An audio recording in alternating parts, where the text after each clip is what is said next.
ओम श्री गणेशाय नमः।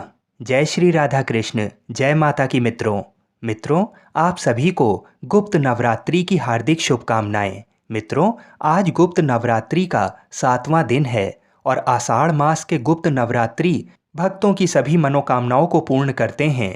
गुप्त नवरात्रि का 7वां दिन माँ धूमावती को समर्पित होता है।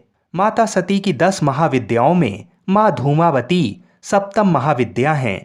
ये माँ सती के 10 रूपों में से 7वां रूप मानी जाती हैं, जो माता रानी के विपरीत गुणों का प्रतिनिधित्व करती हैं। ये विश्व में कलह उत्पन्न करने वाली तथा भूख से व्याकुल माता का रूप है, जिसे अनिष्ट के रूप में देखा गया है।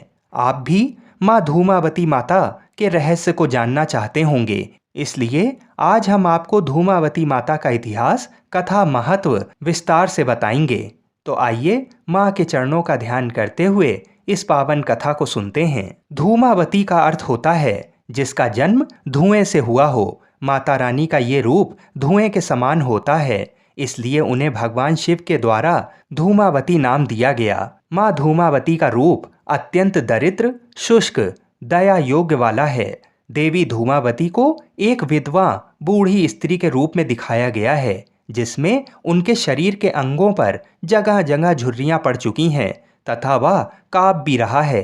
धूमावती देवी का शरीर एकदम शुष्क व सफ़ेद रंग का है तथा उन्होंने वस्त्र भी विधवा समान श्वेत ही धारण किए हुए हैं। माँ ने जो वस्त्र पहने हुए हैं वे भी कई जगह से कटे फटे व घिसे हुए हैं। उनके केश बिखरे हुए हैं। वह ऐसा लगता है जैसे माँ कई दिनों से नहाई नहीं हैं। इस कारण उनके केश, शरीर व वस्त्रों पर गंदगी जमा हो गई है। उनका पूरा शरीर कंपायमान है। माँ का रूप भूख से व्याकुल व दरिद्र रूप में दिखाया गया है। उनका शरीर बिल्कुल पतला व अस्वस्थ प्रतीत होता है। वे एक बिना घोड़े के रथ पर बैठी दिख रही हैं, जिसके शीर्ष पर एक कौवा बैठा है। माँ के एक हाथ में टोकरी तो दूसरे हाथ अभय मुद्रा में या ज्ञान देने की मुद्रा में हैं। पौराणिक कथा के अनुसार देवी धूमावती के इस निंदनीय रूप के पीछे एक रहस्य छुपा है। मान्यता है कि एक बार जब माता पार्वती को तीव्र भूख लगी तो उन्होंने भगवान शिव से भोजन मांगा। उस समय वहाँ भोजन उपलब्ध नहीं था, तो शिव जी ने उन्हें कुछ समय प्रतीक्षा करने को कहा। माता पार्वती ने कुछ समय तक प्रतीक्षा की, लेकिन कुछ देर बाद उनकी भूख और ज़्यादा बढ़ गई, जिस कारण वे और अधिक व्याकुल गईं। इस व्याकुलता में देवी पार्वती भगवान शिव को ही निगल गईं। भगवान शिव को निगलते ही शिव जी के शरीर में स्थित समुद्र मंथन का विष माता के शरीर को जलाने लगा, जिस कारण उनके शरीर से धुआं निकलने लगा। माता रानी का शरीर धीरे धीरे बूढ़ा होता चला गया, जिसमें जगह जगह झुर्रियां पड़ गईं। इससे बेचैन होकर माता पार्वती ने शिव को अपने मुंह से बाहर उगल दिया। बाहर आकर भगवान शिव ने माता पार्वती से कहा कि चूंकि तुम भूख से व्याकुल होकर अपने पति को ही निगल गई थी, इसलिए तुम्हारे इस रूप को विधवा होने का श्राप मिलेगा। बस इसी के बाद माता पार्वती के इस रूप को बूढ़ी विधवा का रूप होने की मान्यता मिली, जिसे एक दरिद्र, भूख से व्याकुल व बेचैन स्त्री के रूप में दर्शाया गया है। इस रूप में माता रानी के मुख पर बेचैनी, व्याकुलता, दरिद्रता, संशय, तड़प, थकान इत्यादि एक साथ प्रदर्शित होते हैं। माँ का रूप भले ही इस प्रकार का हो, लेकिन वे अपने भक्तों की सभी मनोकामनाओं को पूर्ण करती हैं। आइए जानते हैं माँ धूमावती के दर्शन और पूजा के क्या लाभ होते हैं। माँ धूमावती का ये रूप माँ के विपरीत गुणों को प्रदर्शित करता है, इसलिए उन्हें अलक्ष्मी या ज्येष्ठा भी बुलाया जाता है।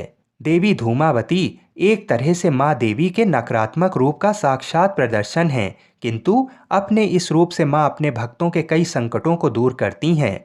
माँ धूमावती की पूजा करने से मनुष्य के संकटों का हरण होता है व उन्हें यदि किसी चीज़ का अभाव है तो वह दूर होता है।